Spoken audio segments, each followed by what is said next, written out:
본문의 말씀으로 출애굽기 강의 31번째 말씀, 감사의 절기를 지킬지니라 라는 제목으로 말씀의 은혜를 함께 나누도록 하겠습니다.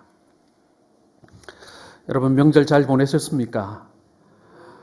그런데 올해 명절은 작년 추석도 그랬습니다만은 참 명절 같은 기분이 참 안 나는 그런 명절이 아니었나 이런 생각을 또 한번 해봅니다.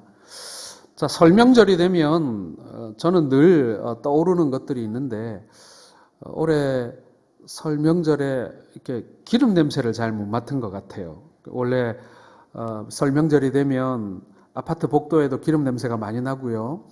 지나가다 보면 이웃집 앞에서도 이 기름 냄새가 나곤 하는데 올해는 제가 기름 냄새를 잘 못 맡아봤다라는 생각도 들곤 합니다. 그 다음에 이 설이 되면은 아이들의 이렇게 왁짝지껄한 이 떠드는 소리가 많이 들립니다. 아이들이 좀 몰려다니고 말이죠. 사촌들이 만나고 친척들이 만나서 이렇게 막 아이들이 세뱃돈 받은 거 가지고 또 뭘 사러 이렇게 막 몰려다니는 그런 소리들. 그 다음에 불꽃놀이도 많이 하죠, 그렇죠? 폭죽을 사서 터뜨리는 아이들의 소리들이 올해는 정말 들을 수가 없었습니다. 너무 적막한 그런 명절이 아니었나.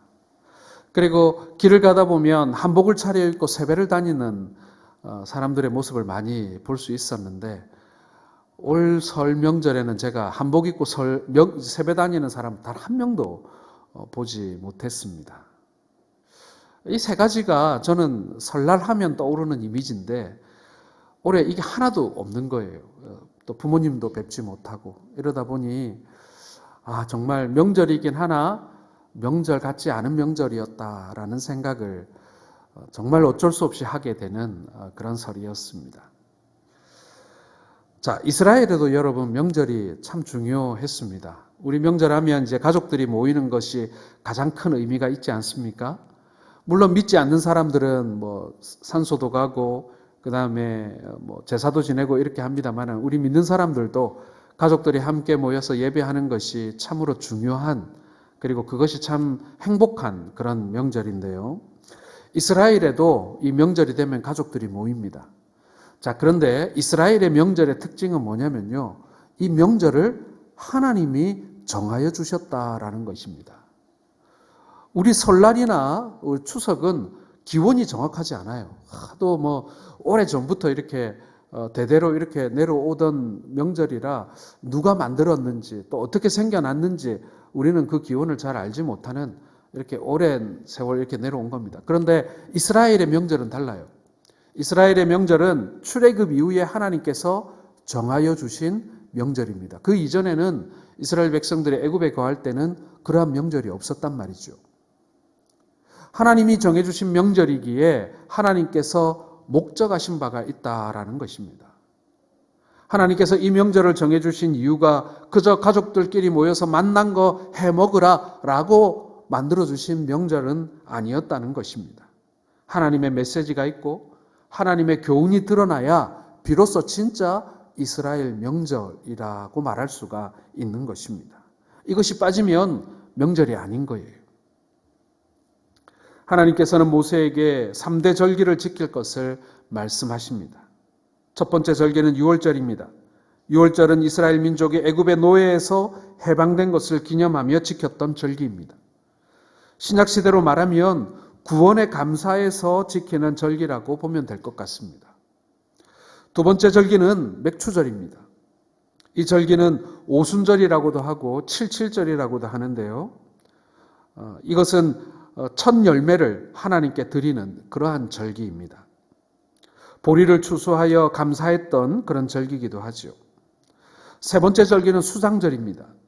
1년 동안 농사 지은 것을 창고에 드리고 가을에 들판에 초막을 짓고 일주일 동안 생활하면서 조상들이 광야에서 40년간 초막을 짓고 살았던 것을 기념하며 지키던 절기였습니다.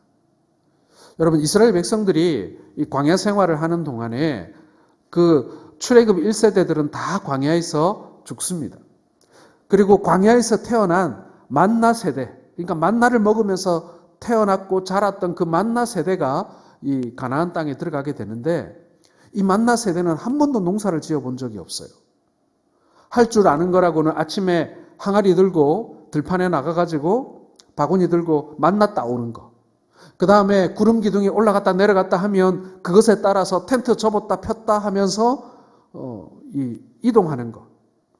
이 만나 세대들은 그거밖에 할 줄 아는 게 없었어요. 그러니 가나안 땅에 와서 이 농사를 지어서 추수가 이게 소출이 나온다 한들 뭐 농사나 제대로 지을 줄 알았겠습니까? 그런데 그것을 하나님께서는 감사로 명절을 삼아 지키게 했다. 그것을 기념하게 했다라는 것입니다. 자, 우리가 겉으로 보기에는 이 맥추절 감사보다 추수절 감사가 훨씬 더 풍성하고 잔치 분위기가 납니다. 우리 추수감사주일에는 이 앞에다가 이 과일이나 곡식도 이렇게 진설하고 좀 더 마음도 넉넉해지고 그렇지 않습니까? 자, 그런데 이 맥추감사주일에는요, 기껏해야 현수막 하나 거는 것밖에 없어요.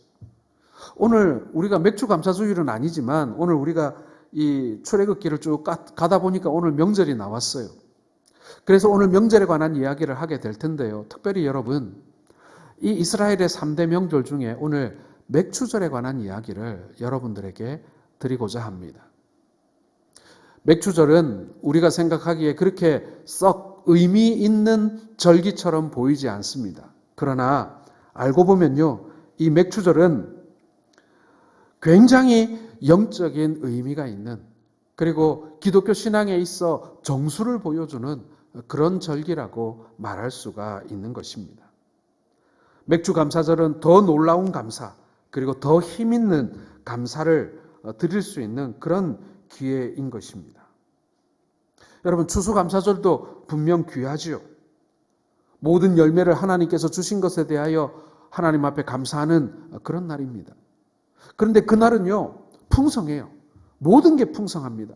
사실 여러분, 풍성한 가운데에도 감사하지 못하는 사람들이 있긴 있죠. 하지만 누구나 이 풍성함 앞에서는 감사하지 않을 수가 없습니다. 그런데 말입니다, 이 맥추절은 좀 의미가 달라요. 맥추절도 분명히 보리를 추수하는 시기에 드리는 감사이기 때문에 이것도 추수에 대한 감사이기는 하나, 여러분, 보리 추수는 그렇게 넉넉한 추수라고 볼 수가 없는 것입니다. 그리고 첫 추수를 기념하는 그런 날이에요. 여러분, 첫 추수라는 것이 무엇입니까? 이제 앞으로 추수할 것을 예상하는 날입니다. 이제 첫 추수가 시작되지만 앞으로 갈 길이 먼 거예요. 주신 것이 없지만 앞으로 주실 것을 믿고 드리는 감사가 바로 맥추절의 감사인 것입니다.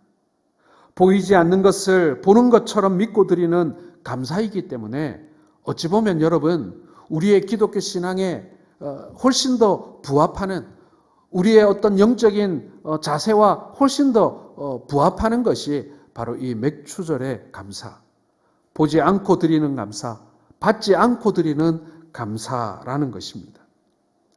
더 나아가서 말씀드리면 궁핍한 중에 드리는 감사이기 때문에, 고난 중에 드리는 감사이기 때문에 이 맥추절의 감사는 우리에게 특별한 의미로 다가온다라는 것입니다. 사랑하는 성도 여러분, 지금 코로나가 한창입니다. 작년 추석에 내년 설은 좀 괜찮겠지라는 생각을 하며 왔지만 여전히 이번 설도 코로나 때문에 참 힘든 시기를 우리는 보내고 있습니다. 그런데 여러분, 우리가 결국에는 이 코로나를 이겨내고 하나님께서 다시 우리에게 평범한 일상을 돌려주실 것을 우리가 기대하는 마음으로, 소망하는 마음으로 우리가 감사할 수 있다면 여러분, 그 감사를 우리는 소망의 감사라고 부를 수 있지 않겠습니까? 바로 맥추절의 감사가 바로 그런 의미인 것입니다. 아직 취하지 않았지만, 아직 받지 않았지만, 그러나 주실 것을 믿고 드리는 감사, 소망의 감사가 바로 맥추절의 감사인 것입니다. 사랑하는 성도 여러분, 오늘 3대 절기가 있지만 그 중에 이 맥추감사주일의 의미를 우리가 살펴보고자 하는 것은 바로 지금의 우리의 형편과 맞닿아 있기 때문에 그런 것입니다. 지금 사실 우리에게 감사의 제목을 이야기하라고 한다면 참 할 말이 없는 그런 기간이기도 합니다. 불평거리는 훨씬 더 많아요. 불편한 것도 많고 또 어려운 것도 많고 힘든 것도 많아요. 그러나 하나님께서 결국 이 어려움을 지나 우리에게 주시마 약속하신 하나님의 그 언약의 말씀, 그 언약의 축복을 우리가 결국은 받게 될 것에 대한 소망, 그리고 더 나아가서 하나님 나라에 대한 믿음과 소망을 여러분 우리가 결코 잊지 말아야 한다는 의미에서 이 맥주절의 감사는 우리에게 귀한 메시지가 된다라는 것입니다. 자, 이 시간 함께 이 맥주절의 감사를 한번 살펴보면서 이 어려움을 이겨내시는 우리 모든 성도들 되시길 바랍니다. 첫 번째로 여러분, 이 맥주절의 감사의 정신은요, 감사 생활을 하는 것입니다. 자, 14절을 한번 같이 읽어보겠습니다. 너는 매년 3번 내게 절기를 지킬지니라 라고 했습니다. 자, 하나님은 1년에 3번에 걸쳐 감사의 절기를 지키라고 하셨습니다. 왜 그랬을까요? 여러분, 우리 흔히 사람을 가리켜 망각의 존재라고 얘기합니다. 사람은 누구나 1년 365일 하루 24시간 언제나 하나님 앞에서 감사해야 하지만 사실은 감사하는 시간보다는 불평하고 투덜거리는 시간이 사실은 우리가 훨씬 더 많습니다. 인간의 특징 중에 하나가 자꾸 잊어버리고 그리고 기억하지 못하는 것입니다. 물론 여러분, 우리가 다 스트레스 받는 거 하나도 까먹지 않고 다 기억하고 산다면 그것도 분명히 못 살 일이겠죠.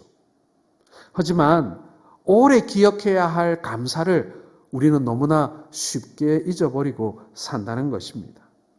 그래서 하나님께서 우리가 그런 존재라는 것을 아시고 1년에 3번의 감사의 절기를 정해놓고 우리에게 그것을 지키라고, 그래서 다시 한번 감사의 마음을 일구라고 우리에게 말씀하고 있는 것입니다.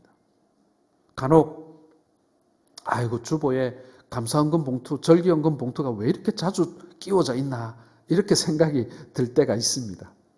특별히 그 연말에 가면 그렇잖아요. 성탄 감사 들어오고 또 신년 감사 들어오고 또 얼마 지나지 않아서 또 봄에 또 부활절 감사 들어오고 그렇지 않습니까? 어떤 분들은 야 이거 너무 자주 온다 뭐 이렇게 말하는 분도 계시더라고요. 그런데 여러분, 사실 우리가 많은 감사를 기억할 수 있는 것이 우리에게 복임을 기억하시길 바랍니다. 무엇을 하든지 우리에게 감사의 제목이 붙는 것은요, 그게 우리 신앙의 정체성입니다. 우리 신앙의 정체예요. 여러분, 사실 우리가 그 감사헌금 봉투 끼워져 있을 때만 우리가 감사의 제목이 있는 건 아니잖아요. 사실 우리의 삶에 소소하고 작은 것 역시도 사실 감사의 제목들이 많습니다.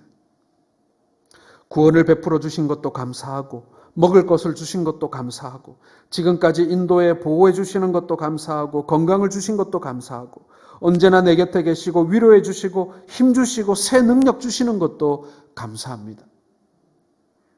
제가 일주일의 일과 중에 우리 성도들의 감사의 제목들을 읽는 그런 시간이 있습니다. 여러분들이 감사 헌금 하실 때 봉투에다 이렇게 감사 제목들, 기도 제목들 적어 내시잖아요. 제가 그걸 보면서 기도하는 시간이 있는데 그 시간이 저에게는 정말 감사한 시간이에요. 참 희한합니다. 제가 당한 일도 아니고 제가 감사한 일도 아닌데 다른 성도들의 감사를 보면 제 마음에도 감사의 제목들이 생기기 시작하는 거예요. 예, 감사는요 새끼를 칩니다. 감사는 전염력이 있어요. 코로나19보다 훨씬 더 전염력이 좋아요. 그래서 여러분, 감사의 제목이 있으시면요 숨기지 마세요. 주변 사람들한테 알리세요. 아유 잘났다, 그런 거 꼭 자랑해야 되나, 그런 소리 하지 마세요. 예, 감사는 새끼 치어야 되는 거예요. 그래서 주변 사람들에게 알려주십시오. 사실 그 기도 제목, 감사 제목 보기만 해도요 내가 감사하고 내 마음이 따뜻해지고 풍성해져요. 성도들의 감사는 그렇게 함께 나누어지는 것입니다. 지금은 고인이 된 남아프리카 공화국의 넬슨 만델라 대통령을 여러분 기억하실 것입니다. 남아공화국의 최초의 흑인 대통령이죠. 그렇죠? 인종차별을 종식시킨 그런 인물이기도 한데요. 이 넬슨 만델라 대통령에게 항상 붙어 다니는 수식어가 하나 있습니다. 그건 뭐냐면요, 전 현직 대통령들 가운데 가장 오랫동안 감옥에 갇혀 있었던 대통령입니다. 자그만치 27년 동안이나 감옥 생활을 했어요. 넬슨 만델라가 추록할 때 사람들은 예상하기를 만델라가 아주 허약한 모습으로 감옥에서 나오리라고 생각을 했습니다. 왜냐하면 출소할 그 당시의 나이가 이미 70이 넘었어요. 그럼에도 불구하고 넬슨 만델라는 아주 건강하고 씩씩한 모습으로 감옥에서 걸어 나왔습니다. 취재를 나온 한 기자가 만델라에게 물었습니다. 다른 사람들은 감옥에 5년만 있어도 아주 허약해져서 그렇게 나오는데 우리나라 감옥을 말하는 게 아니에요, 여러분. 사실 그 당시 남아공화국의 감옥은 정말 열악했어요. 일부러 죽어나가게 만드는 그런 감옥이었어요. 어떻게 이렇게 건강하게 다시 나올 수 있었습니까? 라고 질문을 하자 만델라가 이렇게 얘기했습니다. 나는 감옥에서 하나님께 감사했습니다. 하늘을 보고 감사하고 땅을 보고 감사하고 물을 마시고 감사하고 음식을 먹으며 감사하고 강제 노동을 할 때도 감사하고 늘 감사했기 때문에 이처럼 건강을 지킬 수 있었습니다. 이렇게 말입니다. 그 이후에 남아공 최초의 흑인 대통령이 됐고 노벨 평화상을 받았고 그리고 지금도 많은 사람들에게 세계적인 인물로 위인으로 인정받는 그런 사람이 되었습니다. 사랑하는 성도 여러분, 기독교 신앙의 진수는 감사의 삶의 자세입니다. 감사하는 사람이 하나님께 영광을 돌리고 감사하는 사람이 하나님과 가까워질 수 있습니다. 여러분, 결코 불평하는 사람이 하나님께 영광 돌리지 못합니다. 불평하는 사람이 결코 하나님께 가까이 나아가지 못합니다. 감사의 마음을 가지고 있는 자만이 하나님께 가까이 나아갈 수 있습니다. 그분을 볼 수 있습니다. 구약의 인물 중에 여러분 다니엘을 기억하실 것입니다. 다니엘은 감사로 모범을 보인 사람이었습니다. 다니엘을 미워하던 적들이 다니엘을 죽이기 위해서 다리오 왕에게만 절하고 다른 신에게 기도하지 못하도록 법을 제정했습니다. 만일 이것을 어기면 사자굴에 던져지는 법이에요. 그런데 다니엘은 이 법을 알면서도 전에 행하던 대로 예루살렘을 향해 창을 열고 하루에 3번씩 무릎을 꿇고 기도하며 하나님께 감사했습니다. 다니엘서 6장 10절에 보면 그냥 기도했다가 아니라 기도하며 감사했다고 되어 있습니다. 죽을 수도 있는 상황입니다. 그럼에도 불구하고 기도를 포기하지 않았습니다. 감사의 기도로 하나님 앞에 하루 3번 나아갔다는 것입니다. 사랑하는 성도 여러분, 우리가 살고 있는 이 세상은 결코 살아가기 만만치 않은 세상입니다. 마귀가 다니엘을 죽이려고 악한 방법을 사용했던 것처럼 지금도 저와 여러분들을 쓰러뜨리기 위해서 사단은 온갖 방법을 다 동원하고 있습니다. 저와 여러분은 좋으신 하나님을 의지해야 합니다. 하나님은 모든 것을 합력하여 선을 이루게 하실 것을 여러분 믿어야 합니다. 그렇기 때문에 우리가 감사할 수 있는 거예요. 우리와 합력하여 선을 이룰 수 있고 이 악한 세대 가운데 우리를 지켜주시는 하나님이심을 우리가 믿는다면 여러분 우리가 결코 감사라는 말이 우리 입에서 그칠 날이 없을 것입니다. 하나님은 다니엘을 승리하게 하신 것처럼 우리로 하여금 그 감사의 기도로 승리하게 하실 줄 믿으시길 바랍니다. 영국의 성경 주석가 매튜 헨리는 이런 말을 했습니다. 감사는 수학에서 더하기와 같아서 모든 것에 감사하면 거기에 하나님의 축복이 더해진다. 어떤 일이든지 어디서든지 감사하면 플러스의 축복이 주어진다. 그러나 반대로 원망과 불평은 빼기와 같아서 원망하고 불평하면 있는 것까지 빼앗기고 없어진다. 이렇게 성도의 믿음의 자세를 이야기했습니다. 사랑하는 성도 여러분, 플러스의 축복을 원하시죠? 여러분 감사하시길 바랍니다. 범사에 감사하고 마음으로 감사하고 입으로 감사하고 물질로 감사하는 그러한 플러스의 축복을 받으시는 우리 모든 성도들 되시기를 주님의 이름으로 축원합니다. 두 번째로 여러분 오늘 맥주절이 우리에게 주는 이 맥주절의 정신은 뭐냐면요. 성령을 부어주심에 감사하는 날이다라는 것입니다. 물론 여러분 구약 시대에는 아니었지만은 이것이 신약 시대로 넘어오면서 이 맥주절에는 바로 성령 강림의 복이 함께 더해졌다라는 것입니다. 물론 맥주 감사주일도 지키고 성령 강림주일도 지킬 수 있습니다. 그런데 이게 아주 서로 좀 간격이 가까워요. 그래서 저는 맥주 감사주일을 성령 강림주일 따로 있지만 그러나 맥주 감사주일에 우리가 감사해야 될 기도의 제목 중에 하나가 성령을 우리에게 보내어 주심에 감사하는 절기로 지키는 것이 저는 신약시대의 이 맥주절의 중요한 의미라고 생각을 합니다. 맥주절의 다른 이름은 77절입니다. 6월절부터 계산해서 7일 곱하기 7주가 되는 날이 맥주절입니다. 7749죠, 그렇죠? 예수님이 6월절에 십자가에 못 박혀 죽으셨습니다. 그리고 부활 승천하시면서 예루살렘을 떠나지 말고 거기에서 기도하라고 하셨어요. 이에 예수님을 따르던 제자들이 마가의 다락방에 모여서 기도를 했습니다. 그렇게 열심히 기도하고 있을 때 성령님이 임하십니다. 그 성령님이 임하신 날이 바로 77절이 끝나는 50일째 되는 날이었던 것입니다. 그래서 오늘 우리는 이 날을 오순절이라고 부릅니다. 오순절은 성령 강림을 예언한 절기입니다. 성령님은 오순절 날에 하나님의 약속대로 오셔서 교회를 탄생시키시고 우리를 거듭나게 하셨고 은혜를 받고 하나님과 동행하도록 도와주시는 분이신 것입니다. 이걸 좀 구분하는 분도 계시고 구분하지 않는 분도 계신데 보통 우리 주보에 보면 이 교회 설립이라는 글자가 있습니다. 우리 교회도 있죠. 교회 설립 1952년 4월 6일이라고 주보 이 좌측 상단에 이렇게 조그맣게 기록되어져 있습니다. 그런데 여러분 교회 설립은 1952년인데 교회 창립은 언제입니까?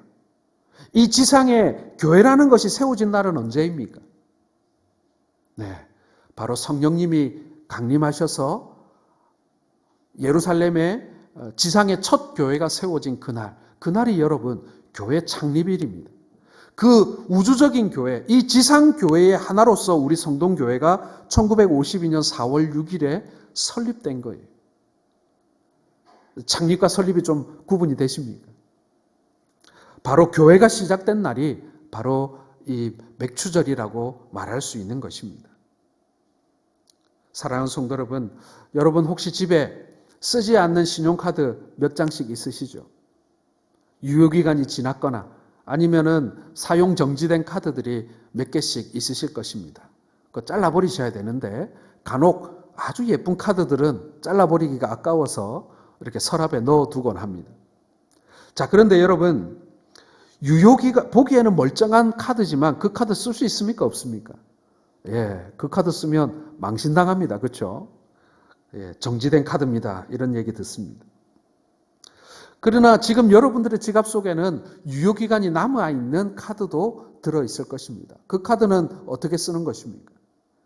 여러분 통장에 이제 잔고가 남아있는 만큼 혹은 여러분들이 가지고 있는 신용만큼 그 카드는 쓸 수 있는 그런 카드입니다.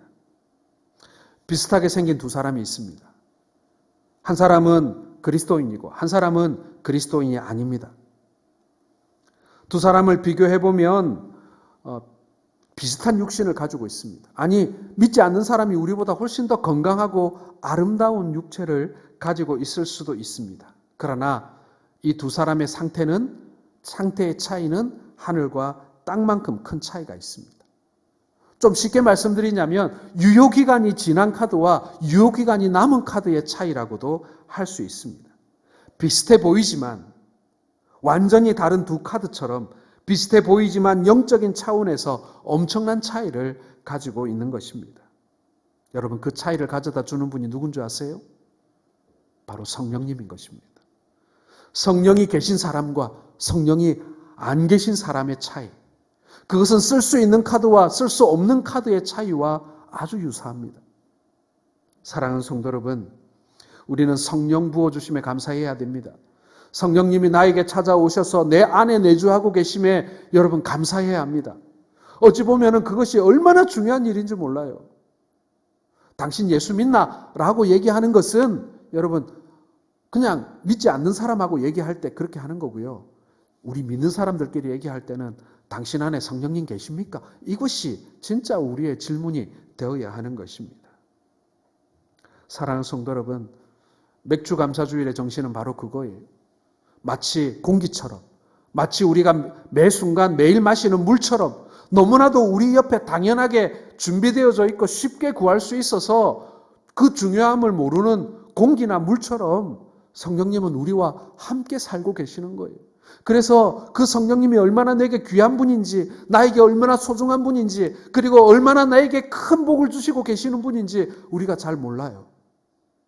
그래서 여러분, 맥주절이 되면 우리가 그걸 생각해야 되는 거예요. 내 안에 계신 성령님. 내 안에서 지금도 나를 견인해 주시는 그 성령님. 나를 조금씩 변화시켜가며 예수님 닮아가게 해주시는 성령님. 내가 세상과 부딪힐 때 내가 넘어지지 않도록, 내가 좌절하지 않도록, 내가 용기를 내어 하나님 편에 설 수 있도록 만들어주는 분, 바로 우리 안에 계신 성령님임을 믿으시길 바랍니다. 그분께 감사하고 그분을 보내주신 아버지께 감사하는 바로 맥주절인 것이죠. 여러분, 이러한 감사가 맥주절뿐만 아니라 날마다 우리 모두에게 있기를 주의 이름으로 축원합니다. 세 번째로 여러분, 맥주의 감사는요, 하나님 제일주의로 살라는 그런 절기입니다. 자, 16절 상반절을 같이 읽겠습니다. 시작. 수고하여 밭에 뿌린 것에 첫 열매를 거둠이니라. 예, 맥주절의 또 다른 이름은 첫 열매를 거둔다는 의미에서 초실절이라고도 불리웁니다. 즉 맥주절은 새로 수확한 것을 사람이 먹거나 쓰지 않고 가장 먼저 하나님께 구별하여 드리는 절기입니다. 이것은 하나님 제일주의로 사는 것을 말하는 것이죠. 무엇보다도 하나님을 우선하라는 명령인 것입니다. 앤드류 버나라고 하는 사람은 세 가지를 스스로 약속했습니다. 잘 들어보시기 바랍니다. 첫째 약속은 뭐냐면은 내가 주님과의 대화를 열기 전에는 누구와도 이야기를 하지 않겠다라는 결단입니다. 두 번째는 주님 앞에 무릎을 꿇기 전에는 내가 하루에 아무 일도 시작하지 않겠다라는 것입니다. 셋째로는 하나님의 말씀을 읽기 전에는 다른 아무것도 내가 읽지 않겠다라는 것입니다. 아침에 여러분 눈을 딱 떴을 때 이 세 가지의 약속을 한번 우리가 지켜볼 수 있지 않을까요? 저는 충분히 가능하다고 생각합니다. 식구들과 대화하기 전에 먼저 하나님께 고요히 기도하면서 나아가는 것입니다. 하나님과 먼저 대화하는 거죠. 사람과 대화하기 전에 먼저 하나님과 대화하는 것입니다. 그리고 주님 앞에 무릎 꿇기 전에 내가 아무 일도 시작하지 않는다. 예, 아침 바쁘죠. 얼른 일어나서 빨리 씻고 출근해야 됩니다. 빨리 일어나서 밥해야 됩니다. 애들 깨워야 됩니다. 뭐 일이 많기는 합니다. 하지만 그 모든 일에 앞서서 먼저 하나님 앞에 잠시 무릎 꿇는 것입니다. 그 다음에 일을 하는 것입니다. 세 번째 약속, 하나님의 말씀을 읽기 전에는 내가 어떤 것도 읽지 않겠다. 예, 아침에 일어나서 먼저 TV부터 틀지 마시고요. 아침에 먼저 큐티부터 하는 거예요. 제가 큐티 할 때 여러분들에게 말씀드렸잖아요. 큐티 너무 부담 갖지 마세요. 큐티 딱 펴면은 왼편에 하나님 말씀이 있고 오른편에 해설이 있습니다. 왼쪽에 2번 읽고 오른쪽에 2번 읽으세요. 그걸로도 충분합니다. 거기서 막 줄 긋고 주요 단어 찾고 큐티 세미나 하면은 여기서 삼위 하나님을 다 찾고 하나님의 메시지는 무엇이 이렇게 하면 너무 어렵더라고요. 그렇게 따라갈 사람이 별로 없어요. 그러니까 왼쪽에 말씀 2번 읽고 오른쪽에 해설 2번 읽으시면 됩니다. 그것만으로도 충분합니다. 그렇게 하나님의 말씀을 읽기 전에 내가 다른 일 안 하겠다. TV 안 보겠다. 그런 약속입니다. 여러분 이 약속 해보실 수 있지 않겠습니까? 우리도 얼마든지 할 수 있는 그런 약속인 것이죠. 사랑하는 성도 여러분, 가장 먼저 하나님을 찾는 것, 가장 먼저 하나님이 원하시는 일을 하는 것, 여러 가지 분주한 가운데에서 내가 하나님이 원하시는 일을 가장 먼저 찾아 하는 것, 세상 일과 하나님 사이에 갈등이 생길 때 먼저 하나님의 일을 선택하는 사랑하는 성도들 되시기를 주의 이름으로 축원합니다. 애굽에서 430년 동안이나 노예 생활을 하다가 해방되어서 천신만고 끝에 가나안 땅에 들어가 농사를 지어 첫 추수를 했습니다. 먼저 말씀드린 대로 농사 기술이 없어요. 해본 적이 없는데 뭐 제대로 소출이 나왔겠습니까? 그런데 그거 농사 지어가지고 이제 겨울을 나고 1년을 먹어야 됩니다. 얼마나 빠듯하겠어요. 만나도 이제 그쳤어요. 그러니 그 얼마 안 되는 정말 부족한 기술로 지은 농사이니 뭐 알곡인들, 열매인들 굵고 크기나 있겠습니까? 소출도 작았겠죠. 가난한 사람들 보니까 농사 엄청 잘 짓는데 이 이스라엘 사람들은 농사 잘 못 짓는 거예요. 그런데 그것을 처음 난 그것을 하나님께 드리라. 19절 상반절 보시기 바랍니다. 내 토지에서 처음 거둔 열매의 가장 좋은 것을 가져다가 너의 하나님 여호와의 전에 드릴지니라. 자식을 낳아도 첫 아이는 하나님의 것이라 그래요. 가축이 새끼를 낳아도 첫 새끼는 하나님 것이라 그래요. 농사를 지어도 첫 열매는 다 하나님 것이라 그래요. 참 하나님 욕심도 많으시지. 여러분 그렇게 생각이 되십니까? 하나님께서 우리가 거둔 처음 것은 다 그분이 갖고 싶어서 우리에게 처음 것을 드리라고 말씀하실까요? 아닙니다, 여러분. 그것은 우리 하나님이 욕심이 많아서가 아니에요. 그것은요, 여러분들의 그 첫 것에 하나님께서 복 주시고 싶으신 거예요. 여러분의 첫 자녀를 하나님께서 복 주시고 싶은 거고요. 여러분의 첫 소산을 하나님께서 복 주시고 싶으신 거예요. 여러분의 직장을 하나님께서 복 주시고 싶으신 거예요. 그래서 그 복 주실 수 있는 기회를 우리에게 주시는 것이지 하나님께서 욕심이 많으셔가지고 그거 다 걷어가시는 것이 아니라는 것입니다. 사랑하는 성도 여러분, 하나님 제일주의로 사는 것, 가장 좋은 것이 있으면 하나님께 먼저 드리는 그것은요, 사실은 하나님을 기쁘시게 하는 일이기도 하지만 우리가 하나님의 복을 가장 먼저 누리는 방법이기도 한 것입니다. 하나님께서 3대 절기를 만들어 놓고 우리에게 감사하라는 것은요, 하나님께서 재물을 모으시기 위해서, 하나님의 곳간을 채우기 위해서 하나님의 절기를 3개나 정해 놓으신 것이 아닙니다. 우리에게, 이스라엘에게 복 주시기 위한 하나님의 축복의 통로로 만들어 놓으신 것입니다. 사랑하는 성도 여러분, 마지막으로 맥추절을 지키며 이스라엘이 얻게 된 복을 우리가 함께 살펴보기를 원합니다. 25절과 26절을 같이 읽겠습니다. 내 하나님 여호와를 섬기라. 그리하면 여호와가 너희의 양식과 물에 복을 내리고 너희 중에서 병을 제하리니 내 나라에 낙태하는 자가 없고 임신하지 못하는 자가 없을 것이라.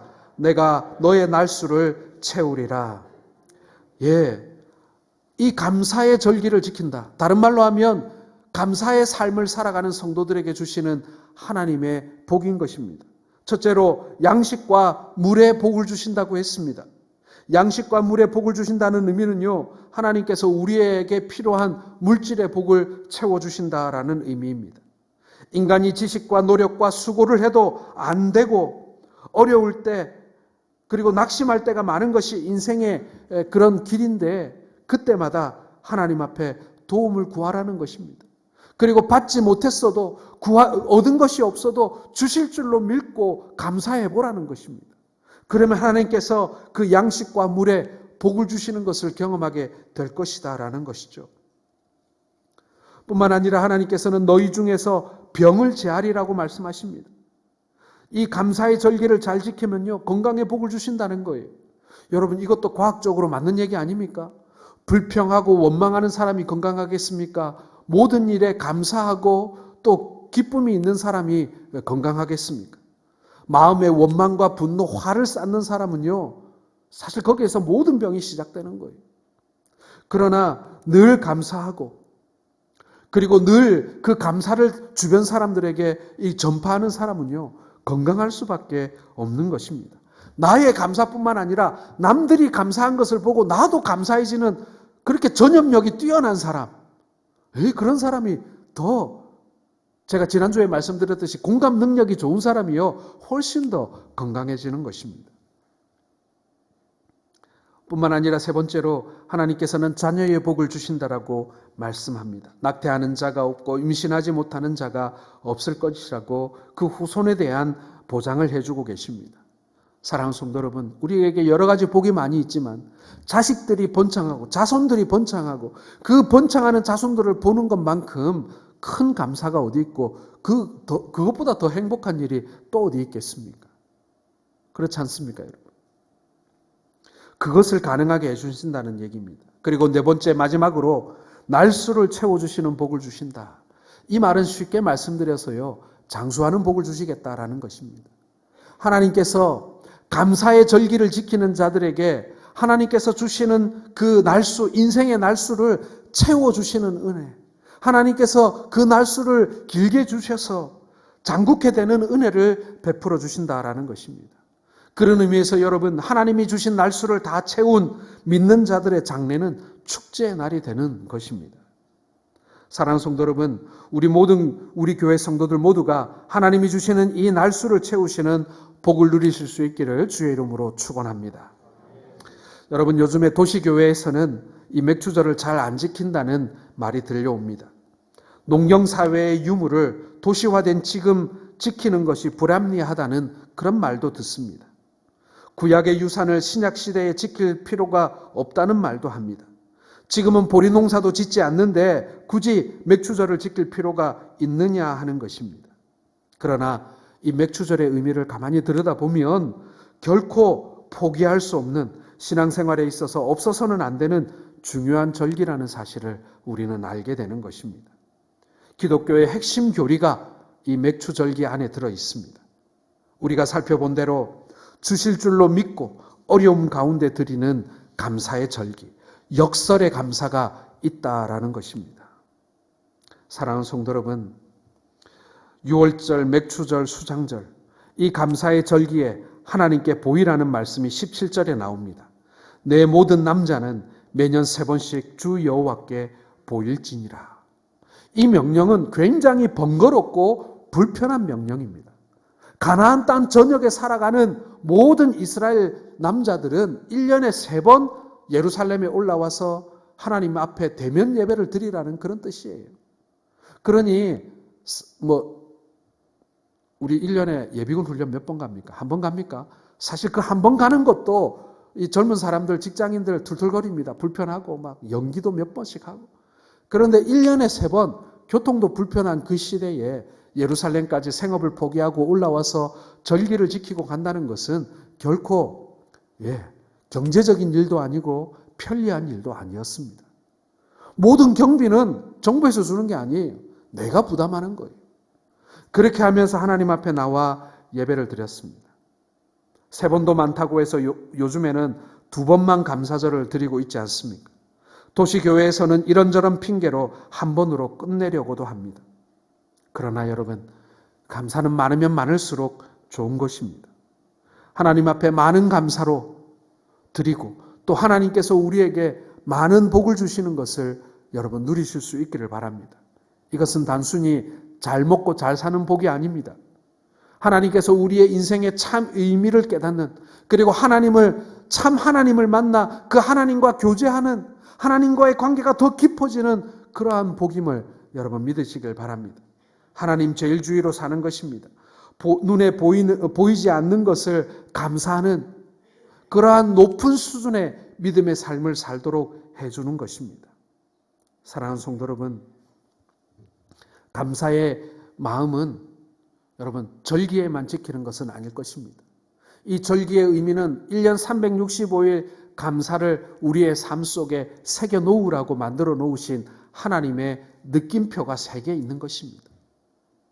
여러분, 이 절기의 정신을 따라 범사에 감사하시는, 그래서 하나님께서 우리에게 약속하신 이 4가지의 복을 누리시는 우리 모든 성도들 되시기를 주님의 이름으로 축원합니다.